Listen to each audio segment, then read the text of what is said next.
ആകാശവാണി. നമസ്കാരം. വാർത്തകൾ വായിക്കുന്നത് Carol Thresiamma Abraham.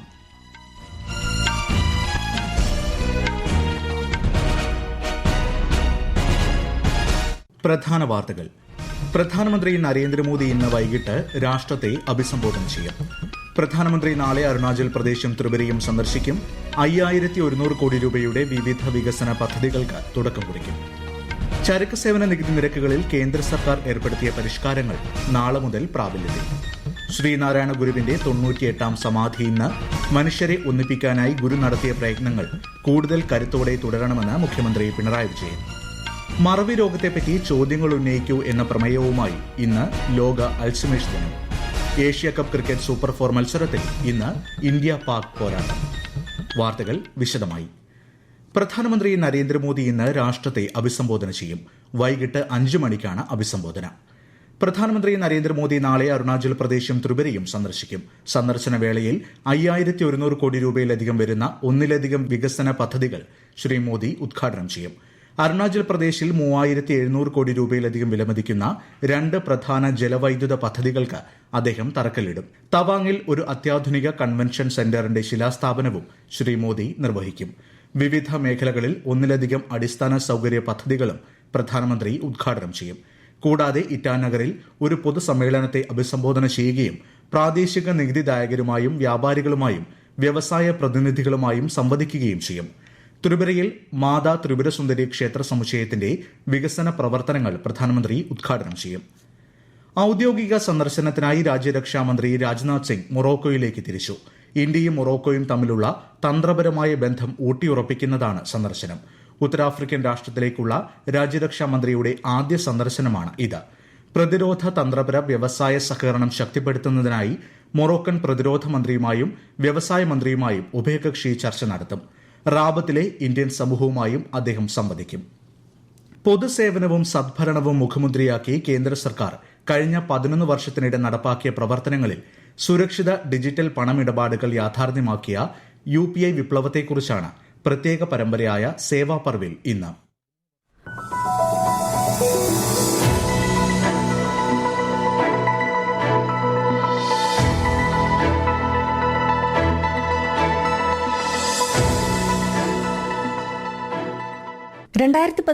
National payment corporation അവതരിപ്പിച്ച യൂണിഫൈഡ് പേയ്മെന്റ് ഇന്റർഫേസ് രാജ്യത്തെ പണമിടപാട് സംവിധാനങ്ങളിൽ വിപ്ലവകരമായ മാറ്റങ്ങൾക്കാണ് വഴി തുറന്നത്. വിവിധ ബാങ്ക് അക്കൌണ്ടുകളെ ഒരൊറ്റ മൊബൈൽ ആപ്ലിക്കേഷനിലേക്ക് സംയോജിപ്പിക്കാനും എണ്ണമറ്റ പണമിടപാടുകൾ, വാണിജ്യവിനിമയങ്ങൾ എന്നിവ സാധ്യമാക്കാനും ഇതിലൂടെ സാധിച്ചു. ഇത്തവണത്തെ സ്വാതന്ത്ര്യദിന പ്രസംഗത്തിൽ പ്രധാനമന്ത്രി നരേന്ദ്രമോദി UPIയെ പറ്റി പ്രത്യേകം പരാമർശിക്കുകയുണ്ടായി.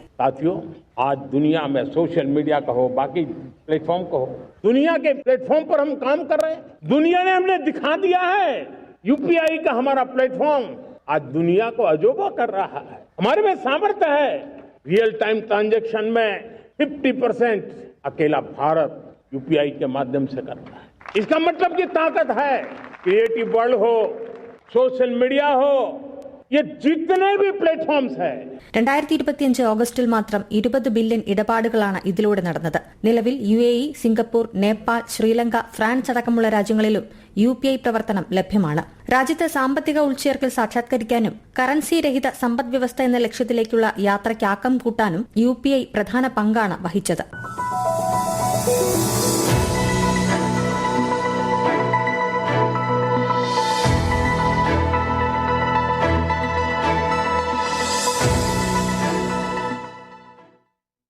ചരക്ക് സേവന നികുതി നിരക്കുകളിലെ പുതിയ പരിഷ്കാരങ്ങൾ നാളെ മുതൽ പ്രാബല്യത്തിൽ വരും. പുതിയ പരിഷ്കാരങ്ങൾ ഓട്ടോമൊബൈൽ മേഖലയിൽ വലിയ സ്വാധീനമാണ് ചെലുത്തുക. പുതിയ പരിഷ്കാരങ്ങളിലൂടെ വാഹനങ്ങൾക്ക് ഗണ്യമായ നികുതി ഇളവ് നൽകും. പുതുക്കിയ നിരക്ക് പ്രകാരം ഇരുചക്ര വാഹനങ്ങൾക്കും ചെറു കാറുകൾക്കുമുള്ള നികുതി 28% നിന്ന് 18% കുറഞ്ഞു. വലിയ കാറുകൾക്ക് 40% നികുതി ചുമത്തും. ഇതിനു പുറമെ വാഹനങ്ങളുടെ സെസ്സും ഒഴിവാക്കിയിട്ടുണ്ട്. വ്യാപാരികളും സേവനദാതാക്കളും പുതുക്കിയ നികുതി നിരക്കനുസരിച്ചുള്ള ടാക്സ് ഇൻവോയ്സുകൾ നൽകുന്നതിനാവശ്യമായ മാറ്റങ്ങൾ ബില്ലിംഗ് സോഫ്റ്റ്വെയറിൽ വരുത്തേണ്ടതാണ്.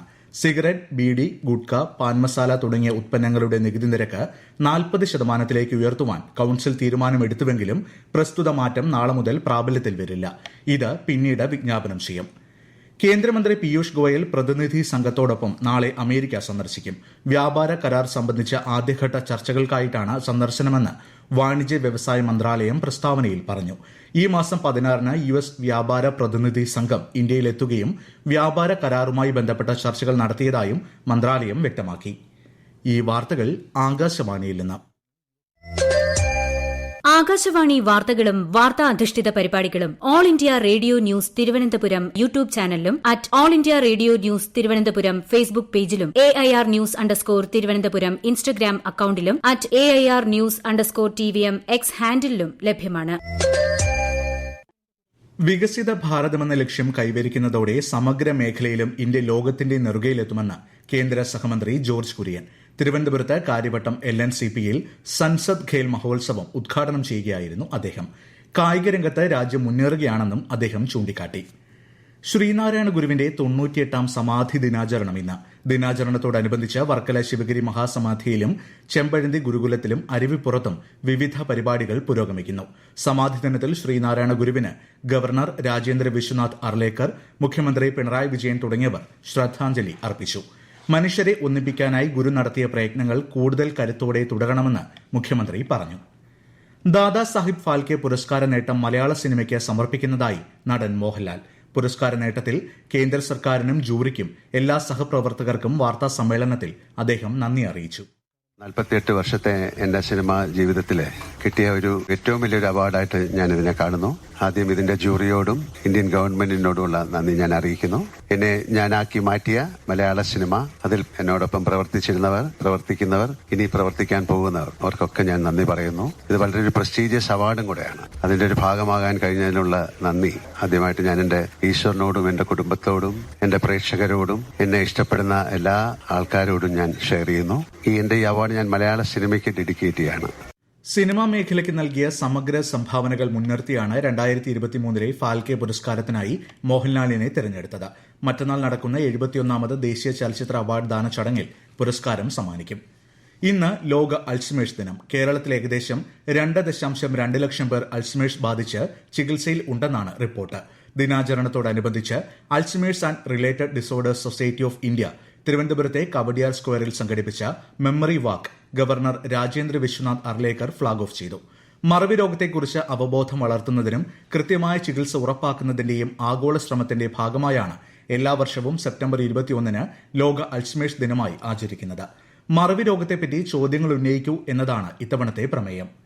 ഇന്ന് ലോക സമാധാന ദിനം. 1981-ൽ ഐക്യരാഷ്ട്രസഭയുടെ പൊതുസഭയാണ് സെപ്റ്റംബർ 21 ലോക സമാധാന ദിനമായി പ്രഖ്യാപിച്ചത്. സമാധാനപരമായ ലോകത്തിനായി ഇപ്പോൾ പ്രവർത്തിക്കുക എന്നതാണ് ഈ വർഷത്തെ സന്ദേശം. ഏഷ്യ കപ്പ് T20 ക്രിക്കറ്റിലെ സൂപ്പർ 4 മത്സരത്തിൽ ഇന്ത്യ ഇന്ന് പാകിസ്ഥാനെ നേരിടും. ദുബായിൽ അന്താരാഷ്ട്ര സ്റ്റേഡിയത്തിൽ രാത്രി 8 മണിക്കാണ് മത്സരം. പ്രാഥമിക റൌണ്ടിൽ ഇരു ടീമുകളും ഏറ്റുമുട്ടിയപ്പോൾ ഇന്ത്യയ്ക്കായിരുന്നു വിജയം. സൂപ്പർ 4 ഘട്ടത്തിലെ ആദ്യ മത്സരത്തിൽ ഇന്നലെ ബംഗ്ലാദേശ് ശ്രീലങ്കയെ 4 വിക്കറ്റിന് പരാജയപ്പെടുത്തി. പുതിയ H-1B വിസ നയത്തിൽ വിശദീകരണവുമായി US ഭരണകൂടം. $1 ലക്ഷം ഫീ ഒരിക്കൽ മാത്രം നൽകിയാൽ മതിയാകുമെന്നും പുതിയ അപേക്ഷകർക്ക് മാത്രമാണ് ഇത് ബാധകമെന്നും വൈറ്റ് ഹൌസ് പ്രസ് സെക്രട്ടറി വ്യക്തമാക്കി. നിലവിൽ H-1B വിസ ഉള്ളവർ, രാജ്യത്തിന് പുറത്തുള്ളവർ എന്നിവർക്ക് ഇത് ബാധകമല്ലെന്നും അവർ സമൂഹമാധ്യമത്തിൽ കുറിച്ചു. ഇന്നു മുതലാണ് പുതുക്കിയ നയം പ്രാബല്യത്തിൽ വരുന്നത്. H-1B വിസയ്ക്ക് $1 ലക്ഷം ഫീസ് ഏർപ്പെടുത്തിയ അമേരിക്കയുടെ തീരുമാനത്തിന്റെ പ്രത്യാഘാതങ്ങൾ പരിശോധിക്കുകയാണെന്ന് ഇന്ത്യ. അതേസമയം അടുത്ത 24 മണിക്കൂറിനുള്ളിൽ യുഎസിലേക്ക് മടങ്ങുന്ന ഇന്ത്യൻ പൌരന്മാർക്ക് സാധ്യമായ എല്ലാ സഹായവും നൽകണമെന്നും കേന്ദ്ര സർക്കാർ നിർദ്ദേശം നൽകി. H-1B വിസ അപേക്ഷാ ഫീസ് കൂട്ടിയ US പ്രസിഡന്റ് ഡൊണാൾഡ് ട്രംപിന്റെ നടപടിയിൽ ആശങ്ക അറിയിച്ച് US ചേംബർ ഓഫ് കൊമേഴ്സ്. പുതിയ ചട്ടങ്ങൾ ജീവനക്കാർ, അവരുടെ കുടുംബാംഗങ്ങൾ, തൊഴിൽദാതാക്കൾ എന്നിവർക്ക് മേൽ ഏൽപ്പിക്കാനിടയുള്ള ആഘാതത്തിൽ ആശങ്കയുള്ളതായി ഡിപ്പാർട്ട്മെന്റ് പ്രസ്താവനയിൽ അറിയിച്ചു. പ്രധാന വാർത്തകൾ വീണ്ടും. പ്രധാനമന്ത്രി നരേന്ദ്രമോദി ഇന്ന് വൈകുന്നേരം രാഷ്ട്രത്തെ അഭിസംബോധന ചെയ്യും. പ്രധാനമന്ത്രി നാളെ അരുണാചൽ പ്രദേശും ത്രിപുരയും സന്ദർശിക്കും. 5100 കോടി രൂപയുടെ വിവിധ വികസന പദ്ധതികൾക്ക് തുടക്കം കുറിക്കും. ചരക്ക് സേവന നികുതി നിരക്കുകളിൽ കേന്ദ്ര സർക്കാർ ഏർപ്പെടുത്തിയ പരിഷ്കാരങ്ങൾ നാളെ മുതൽ പ്രാബല്യത്തിൽ. ശ്രീനാരായണ ഗുരുവിന്റെ 98ാം സമാധി ഇന്ന്. മനുഷ്യരെ ഒന്നിപ്പിക്കാനായി ഗുരു നടത്തിയ പ്രയത്നങ്ങൾ കൂടുതൽ കരുത്തോടെ തുടരണമെന്ന് മുഖ്യമന്ത്രി പിണറായി വിജയൻ.